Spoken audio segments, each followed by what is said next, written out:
so happy. I'm so happy. Ah! There are no words. I just text Sean and literally was like, I just screamed.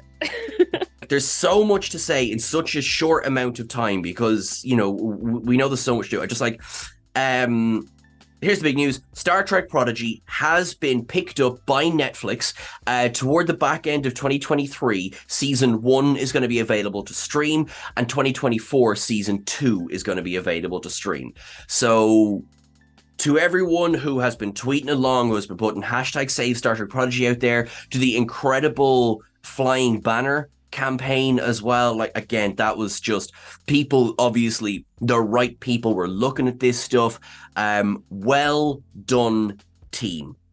Everybody give yourself a pat on the back. Bloody right. Do not underestimate the power of Trekkies.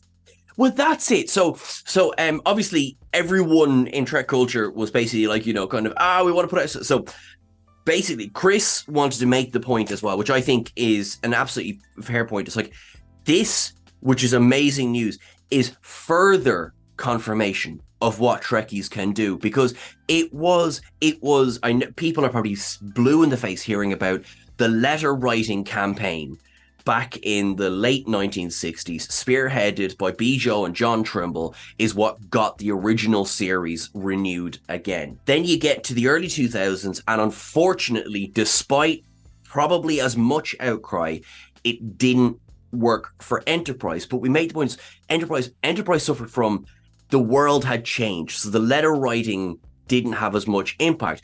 Fast forward to 2023, we have social media, we have hashtags, and people pay attention. And now we have, you know, Star Trek Prodigy is saved. Sorry, this thing has been sitting on my desk all day, and I'm delighted. So I was, as usual, where in the world of Sean Ferrick? I was traveling and I got home late last night, and this was sitting there waiting for me. So I haven't watched the special features yet, but Ellie, I believe you have watched the entire thing cover to cover. Well, I wouldn't quite put it that far, but I did start to rewatch because up until about an hour ago, that was the only place I could watch it. So I did start a rewatch, but I also, what I really wanted to do was sit and watch the special features, and I did sit through the majority of those. I haven't quite finished all of them, but it's definitely, even though it is saved, I would still recommend getting the physical copies, because you do get those extras, an insight into the creative process. There's interviews with lots of the showrunners, the actors themselves, different artists.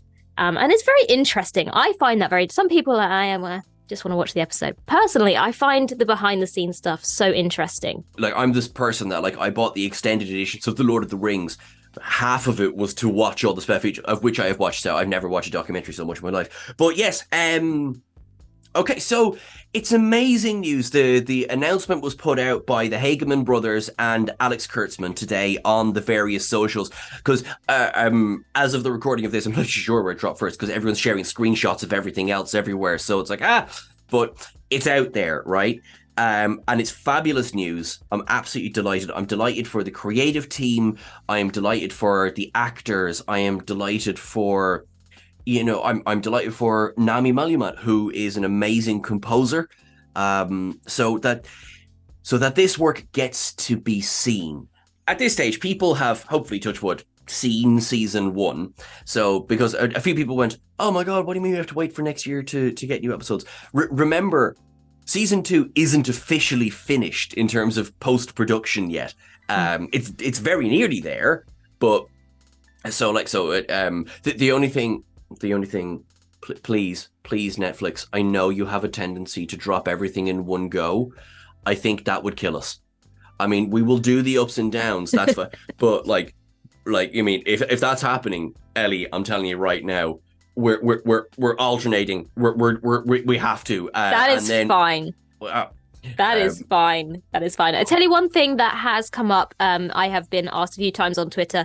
I don't have the answer, I'm afraid, but it is a question that people have been asking. Obviously, it's great. Netflix has picked up Prodigy. Does that include Netflix UK? Netflix in different regions have different shows and different properties. So I am just hoping that we haven't been given this massive win that's now going to be ripped away from fans who aren't in America. Now again, this is complete speculation. I don't know, but I am going to think that yes, they will. And my reasoning behind that is that currently Netflix UK and Ireland still have Next Generation original series, animated series, all those. I know they don't have Discovery, Strange New Worlds, but because they're all Paramount Plus exclusives. Whereas Prodigy now not being on Paramount Plus, it's not like you're taking viewers away from Paramount Plus so again, it's Paramount speculation. Plus they screwed themselves over. You know, you made that decision. You have to live with the consequences now. Look how many fans you've annoyed. Very, very true. Do you know what? In a positive way, they could have killed it. They could have said, no, it's done, it's finished. No, and then, have it sit on a server somewhere. And I obviously I don't know all the behind the scenes. I choose to look at it in such a way that they saw that there was an audience, perhaps not as much an audience that they would have liked to keep. Or maybe not so big of an audience as they realised. I think this has probably been a big eye-opener for them of how many fans that aren't just kids actually are behind this show. Yeah, I think it's great. I think it's a great point.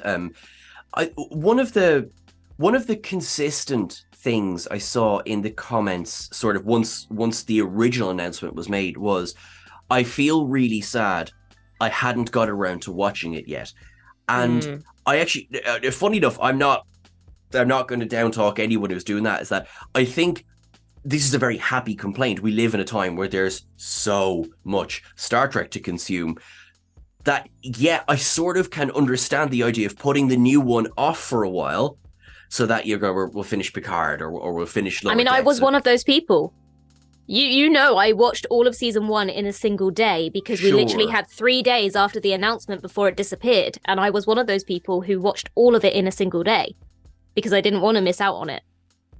But I was one of those people who thought to myself, well, I think at the time I was watching Voyager and I knew it was a continuation of Voyager. So I thought to myself, I'll wait until I finished it in case there's spoilers and it's a continuation. So that was my reasoning for not having seen it yet. But yeah, I rushed to watch it before it disappeared.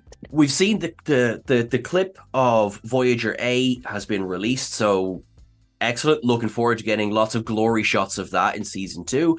Obviously, we know Robert Picardo is back as the EMH, which is wonderful. Chris had a good theory. Is he going to take on the sort of Janeway or hologram Janeway role in season 2 that obviously hologram Janeway played in season 1? Because Admiral Janeway is very much going to be a part of season 2. And it's just a theory, and I don't know. But isn't that a wonderful idea? I do agree with that, though. I feel like Janeway has always been pretty headstrong, and it was quite nice to see hologram Janeway as a character who could be a little bit out of character in a way, in that kind of mentor, almost motherly figure, which she always has been, but there was kind of more room to play because she was the hologram as opposed to the one responsible for 150 people. But obviously Admiral Janeway is the real Janeway. So I feel like even though she's taking responsibility for these kids and taking them under her wing, she can't be responsible for them at all times in the same capacity that hologram Janeway was. So I think that it's probably a good speculation that perhaps the EMH is going to take on that role slightly. From the end of season 1, we know that Janeway is attempting to find Chakotay. Mm-hmm. That's her mission. That's where she's aiming to go. Yeah. We also know that Gwyn has returned to Solum. Mm-hmm. So there's kind of a lot of kind of loose threads that are going to be picked up in some way. Yeah. No, I'm so excited for so many reasons, but I think one of the best things for me, and I know we've discussed this on the channel, I know you've discussed this as well, is that for all of the fun of Lower Decks, and I love Lower Decks, and all of the everything of Strange New Worlds, Prodigy has been, from this slate of shows, this has been the one where almost everything is 100% new. It's about new adventures, bringing in new viewers. And that's, of course, not to say that the others aren't doing that. Lower Decks feels like a gift and a reward for long-term Star Trek fans. Discovery is something of a soft reboot of the franchise overall, which of course then led to Strange New Worlds.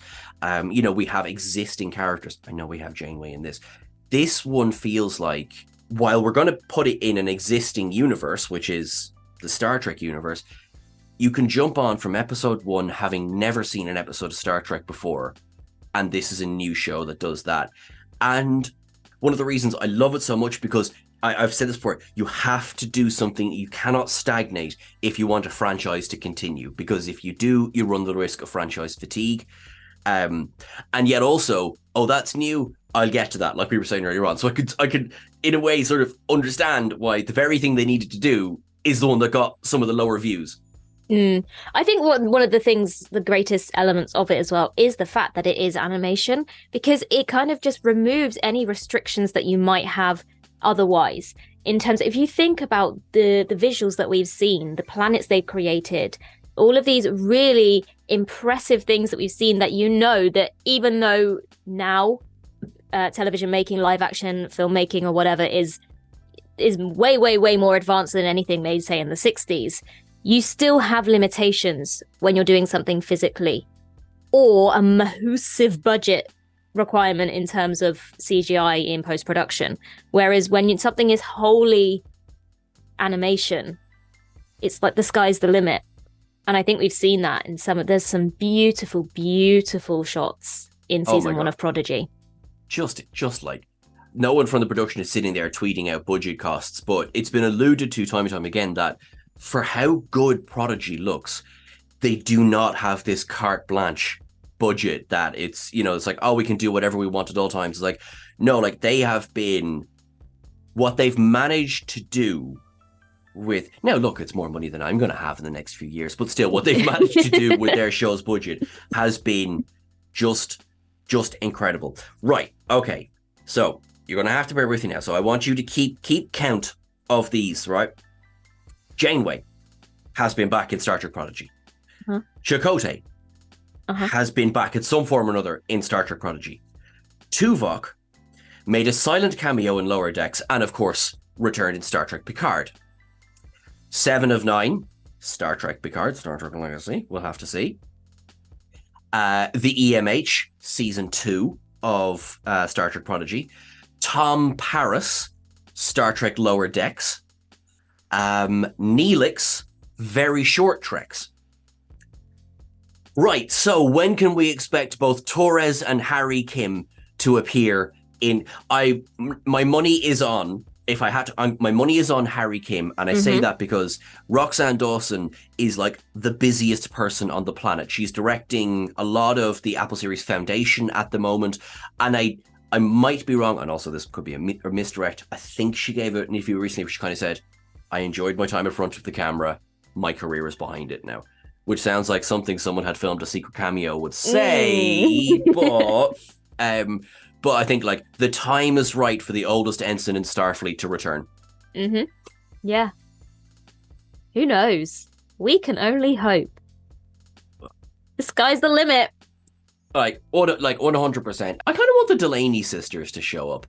They were in one episode, and they get talked about so often in Voyager. They do, don't they? Yeah, or who is the marquee guy that like was always in the background but never said anything? Ayala, yeah. Yeah, I have an entire side mission with him. Although maybe that's a Lower Decks thing, but still, like, I'm so excited. So I suppose just to reiterate, 2023 season 1 will be available for streaming. 2024. Just to be clear, 2023. We're already midway through October, so we're not going to have to wait that long. We've not got much left of 2023. Precisely. I remember talking to people in animation before that if something was greenlit today, you're looking around 2 years before you get a produced episode. So let's just concentrate on season 2 for now. We'll worry about season 3 down the line. But now it's more possible. Precisely. Yeah, we have a home for it. It's being streamed. Now, I don't think anyone watching this is going to be in any fear of doing this, but let's not get complacent. Look what we did as a fandom. We managed to let them know that this is what we wanted. They delivered. So let's bloody show up. Let's watch the episodes. Perhaps, I'm thinking out loud, perhaps we could do some watch-alongs here on the channel. Well, we did decide, did we not, as a fandom, that October 28th, I believe, was going to be marked as Prodigy Day anyway. Yes. So just because Prodigy has now been saved, that doesn't mean that we should still stay silent about how we feel about the show. It can now just be a celebration. Absolutely. Absolutely. So look, there we go. October the 28th, Prodigy Day. Let's make plans. We'll see each other there. I've not been quiet about my views on Prodigy since this whole thing started. We have been incredibly lucky to have met the Hagemans and Aaron as well. And so it almost felt a little bit personal, even though it wasn't. Having met those people and knowing how lovely those people are, it just feels slightly more personal when things like this happen. And I'm so happy for them. I'm so happy for the fans. This has really made my day. Excellent. Hey, this is Star Trek. Happiness in a community. This is Star Trek. So, right, I'll quit while I'm ahead. Thank you, everyone. Thank you for watching along. Ellie, thank you so much. I know I took you from your dinner from this one, so thank you so much for jumping on. Everyone, take this as a sign that if you ever think hitting a retweet doesn't make a difference, or if you ever think hitting a like doesn't make a difference, here it is. Here is proof that it makes a difference. Okay, so I think everyone, give yourselves a pat on the back. Obviously, the people actually making the show, massive pat on the back. They might be now having a kind of a mini terror going, oh my god, we thought we were done. All right, let's get season 3 on the go, you know. But this is wonderful news. Everyone, please remember, hit all the buttons, like, share, and subscribe. We're on Twitter at TrekCulture. We're on Instagram at TrekCultureYT. We're on Blue Sky at TrekCulture. We're on the various socials at eLittleChild, at Sean Ferrick. Everyone, I suppose just to be serious for a moment, everyone, it's been a hell of a week, I know. Please, you know, check in with your friends and family. If you need anything, ask for it. Spread peace and try and be safe. And hopefully, you know, as a world community, we can try and work toward a little bit more solidarity. Live long and prosper, everyone.